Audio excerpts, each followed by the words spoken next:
அஸ்ஸலாமு அலைக்கும் வரஹமத்துல்லாஹி வபரகாத்துஹு. அர்-ரஹீக் அல்-மக்தூம் பகுதி 39.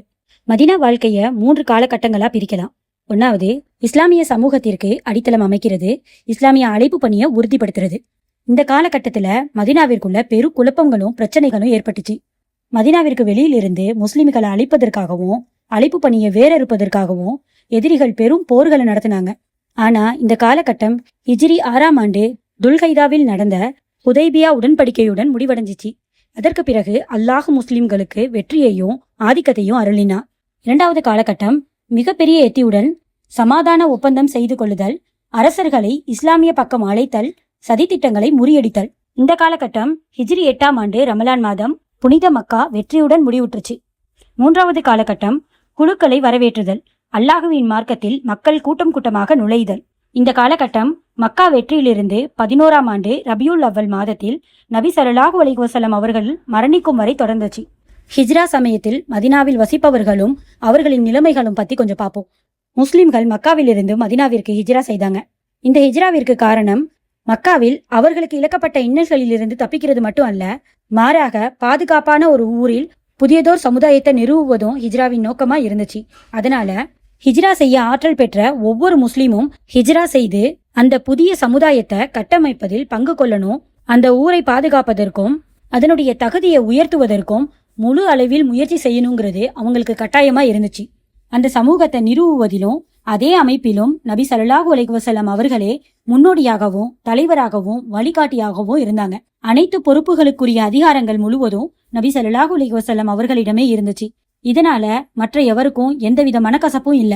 மதினாவில் நபி ஸல்லல்லாஹு அலைஹி வஸல்லம் அவர்கள் சந்தித்த மக்கள் 3 வகையினரா இருந்தாங்க. அவர்கள் ஒவ்வொருவரின் நிலைமையும் பிறரின் நிலைமையிலிருந்து முற்றிலும் மாறுபட்டிருந்துச்சு. ஒரு வகையினரிடம் நபி ஸல்லல்லாஹு அலைஹி வஸல்லம் அவர்கள் மேற்கொள்ள வேண்டிய செயல்பாடுகள் மற்றொரு வகையினரிடம் மேற்கொள்ள வேண்டிய செயல்பாடுகளிலிருந்து முற்றிலும் மாறுபட்டே இருந்துச்சு. அந்த 3 வகையினரை பத்தி பார்ப்போம். முதலாமானவர்கள் முஸ்லிம்கள், அதாவது சிறப்பிற்குரிய நபி தோழர்கள். 2ஆமானவர்கள் மதினாவின் பூர்வீக குடிகளில் உள்ள முஸ்ரிக்குகள், அதாவது அந்நேரம் வரை இஸ்லாமை ஏற்றுக்கொள்ளாமல் இருந்த மதினாவாசிகள். 3ஆமானவர்கள் யூதர்கள். மக்காவில் நபி தோழர்களுக்கு இருந்த நிலைமையும் இப்போது மதினாவில் அவர்களுக்கு இருக்கும் நிலைமையையும் முற்றிலும் மாறுபட்டவைகளாக இருந்துச்சு. மக்காவில் முஸ்லிம்கள் இஸ்லாமின் மூலம் ஒருங்கிணைந்து ஒரே நோக்கமுடையவர்களாக இருந்தும் அவர்களால் ஒரு முழுமையான இஸ்லாமிய சமூகத்தை கட்டமைக்க முடியாத நிலையில் இருந்தாங்க. ஏன்னா முஸ்லிம்கள் பல குடும்பங்களில் பிரிந்திருந்தாங்க. அடக்கப்பட்டு ஒடுக்கப்பட்டு கேவலப்படுத்தப்பட்டு பலவீனமானவர்களாகவே இருந்தாங்க. அவர்களுக்கு எந்த ஒரு அதிகாரமும் இல்ல. முஸ்லிம்களின் எதிரிகள் தான் மக்காவில் முழு அதிகாரம் செலுத்தி வந்தாங்க. அதனால தான் மக்காவில் அருளப்பட்ட குர்ஆன் அத்தியாயங்களில் இஸ்லாமிய அடிப்படை விளக்கங்களும் ஒவ்வொரு தனிநபரும் மேற்கொள்ள வேண்டிய கட்டளைகளும் குறிப்பாக கூறப்பட்டிருந்தன. அது மட்டும் இல்லாம நன்மை, உபகாரம், ஆகியவற்றை கடைபிடிப்பதற்கு அதிகம் ஆர்வம் ஊட்டப்பட்டன. கெட்ட குணங்கள் பற்றியும் இழி செயல்கள் பற்றியும் எச்சரிக்கைப்பட்டன. ஆனா மதினாவில் முஸ்லிம்கள் வசமே முழு உரிமையும் ஆதிக்கமும் இருந்துச்சு. மாற்றார் யாரும் அவர்களை ஆதிக்கம் செலுத்த முடியாத அளவுக்கு வலுவாக பெரும்பான்மையாக இருந்தாங்க. அதனால இப்போது முஸ்லிம்கள் தங்கள் சமூகத்துக்கு தேவையான சட்டங்களையும் அடிப்படைகளையும் கற்றுக்கொள்ள வேண்டிய நேரம் வந்துருச்சு. பொருளாதாரம், வாழ்வியல், அரசியல், போர், சமாதானம், ஆகுமானவை, ஆகாதவை, வணக்க வழிபாடுகள் என்று சமூகத்துக்கு தேவையான அனைத்து அம்சங்களும் விரிவாக விளக்கப்பட வேண்டிய தக்க நேரமும் இதுவாக இருந்துச்சு. ஆம், 10 ஆண்டுகளாக பல துன்பங்களையும் வேதங்களையும் எதற்காக முஸ்லிம்கள் அனுபவித்து வந்தார்களோ அந்த அழைப்பு பணிக்கு வழிகாட்டியாக ஏனைய மனித சமுதாயத்திலிருந்தும் அறியாமை கால சமூகத்திலிருந்தும் முற்றிலும் மாறுபட்டு ஒரு சிறந்த சமுதாயத்தை முஸ்லிம்கள் அமைக்க வேண்டிய காலம் இப்போது வந்துவிட்டது. இது போன்ற சமுதாயத்தை அமைப்பது ஒரே நாளில் அல்லது ஒரே மாதத்தில் அல்லது ஒரே ஆண்டில் சாத்தியமல்ல. மாறாக சட்டம் அமைத்தல், ஒழுங்குபடுத்துதல், பயிற்சி அளித்தல், கல்வி புகட்டுதல், சட்டங்களை செயல்படுத்துதல் என அனைத்தும் முழுமை பெறுவதற்கு ஒரு நீண்ட காலம் தேவைப்பட்டுச்சு. அல்லாஹ் இம்மார்க்கத்தை அமைப்பதற்கு முழு பொறுப்பாளியாக இருந்தான். அல்லாஹுவின் தூதர் ஸல்லல்லாஹு அலைஹி வஸல்லம் அல்லாஹுவின் புறத்திலிருந்து அவனது சட்டங்களை செயல்படுத்தினாங்க. அதன் பக்கம் வழிகாட்டினாங்க. முஸ்லிம்களை சீர்படுத்தி தூய்மைப்படுத்தினாங்க. கல்வி அறிவில்லாத மக்களில் அவர்களில் உள்ள ஒருவரை அவன் தன்னுடைய தூதராக அனுப்பி வைத்தான். அவர்கள் இதற்கு முன்னர் பகிரங்கமான வழிகேட்டில் இருந்த போதிலும் அத்தூதர் அவர்களுக்கு அல்லாஹுடைய வசனங்களை ஓதி காண்பித்து அவர்களை பரிசுத்தமாக்கி வைத்து அவர்களுக்கு வேதத்தையும் ஞானத்தையும் கற்றுக் கொடுக்கின்றார். அல் குர்ஆன் 62வது அத்தியாயம் 2வது வசனம். நபித்தோழர்கள் தங்களது உள்ளங்களால நபி ஸல்லல்லாஹு அலைஹி வஸல்லம் அவர்களின் கட்டளைகளை ஏற்றுக்கொண்டாங்க. குர்ஆனின் வசனங்கள் மூலம் தங்களுக்கு இடப்படும் சட்டங்களை முழுவதுமா பின்பற்றி அதன் மூலம் மனமகிழ்ச்சி அடைஞ்சாங்க. உண்மையான நம்பிக்கையாளர்கள் யார் என்றால், அல்லாஹுவை அவர்கள் முன் நினைவு கூறப்பட்டால் அவர்களுடைய உள்ளங்கள் பயந்து நடுங்கிவிடும். அல்லாஹுடைய வசனங்கள் அவர்களுக்கு ஓதி காண்பிக்கப்பட்டால் அவர்களுடைய நம்பிக்கை மென்மேலும் அதிகரிக்கும். அவர்கள் தங்கள் இறைவனையே முற்றிலும் நம்பி இருப்பார்கள். அல் குர்ஆன் 8வது அத்தியாயம் 2வது வசனம்.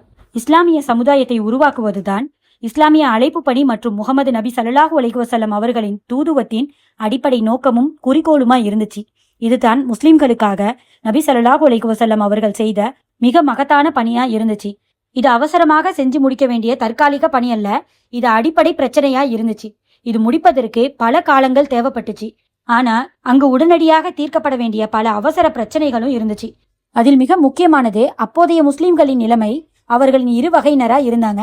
அதுல ஒரு சாரர் தங்களது சொந்த பூமியில் சொந்த வீட்டில் சொத்து சுகங்களுடன் இருந்தாங்க. இவர்களுக்கு ஒரு சராசரி மனிதனுக்குரிய கவலையை தவிர வேறு கவலையே இல்ல. இவர்கள் தான் மதீனாவாசிகளான அன்சாரிகள்.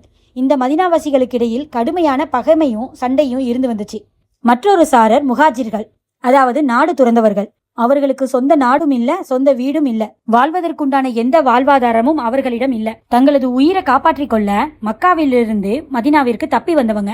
இவர்களுடைய எண்ணிக்கை குறைவா கூட இல்ல, மாறாக ஒவ்வொரு நாளும் இவர்களுடைய எண்ணிக்கை கூடிக்கொண்டே இருந்துச்சு. அல்லாஹுவையும் ரசூலையும் நம்பிக்கொண்டு ஒவ்வொருவருக்கும் மக்காவை விட்டு மதீனாவில் குடியேற அனுமதிக்கப்பட்டிருந்ததால ஒவ்வொரு நாளும் முஹாஜிர்களின் எண்ணிக்கை கூடிக்கொண்டே இருந்துச்சு.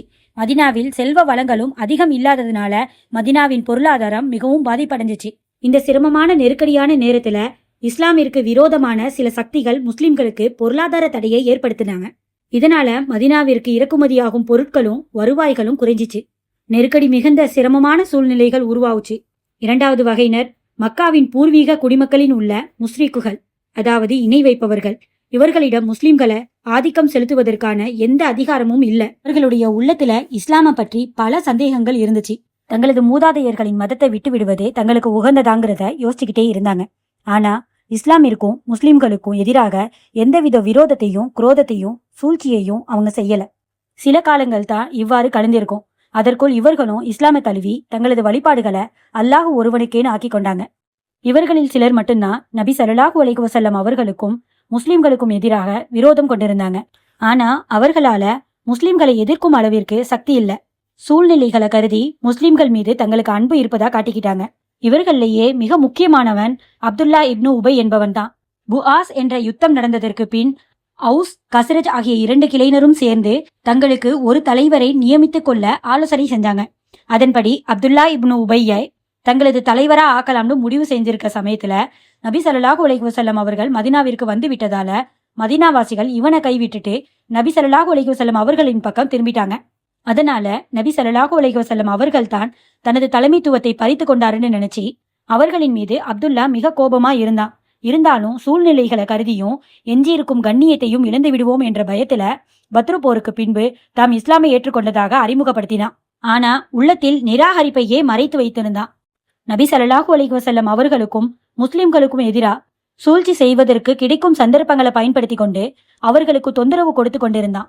இவன் தலைவரானால் தங்களுக்கு பதவிகள் கிடைக்கலாம்னு நப்பாசை கொண்டிருந்த இவனது தோழர்களும் இவனுடைய தீய திட்டங்களை நிறைவேற்ற இவனுக்கு உறுதுணையா இருந்தாங்க. சில நேரங்களில் சில வாலிபர்களையும் சில அப்பாவி முஸ்லிம்களையும் தங்களது தீய திட்டத்தை நிறைவேற்றுவதற்காக யாரும் அறிந்து கொள்ளாத வகையில் பயன்படுத்திக்கிட்டான். 3ஆம் வகையினரை பற்றி அடுத்த பகுதியில பார்க்கலாம். வாஹிரு தவ்வானா அல்ஹம்துலில்லாஹி ரப்பில் ஆலமீன். அஸ்ஸலாமு அலைக்கும் வரஹமத்துல்லாஹி வபரகாத்துஹு.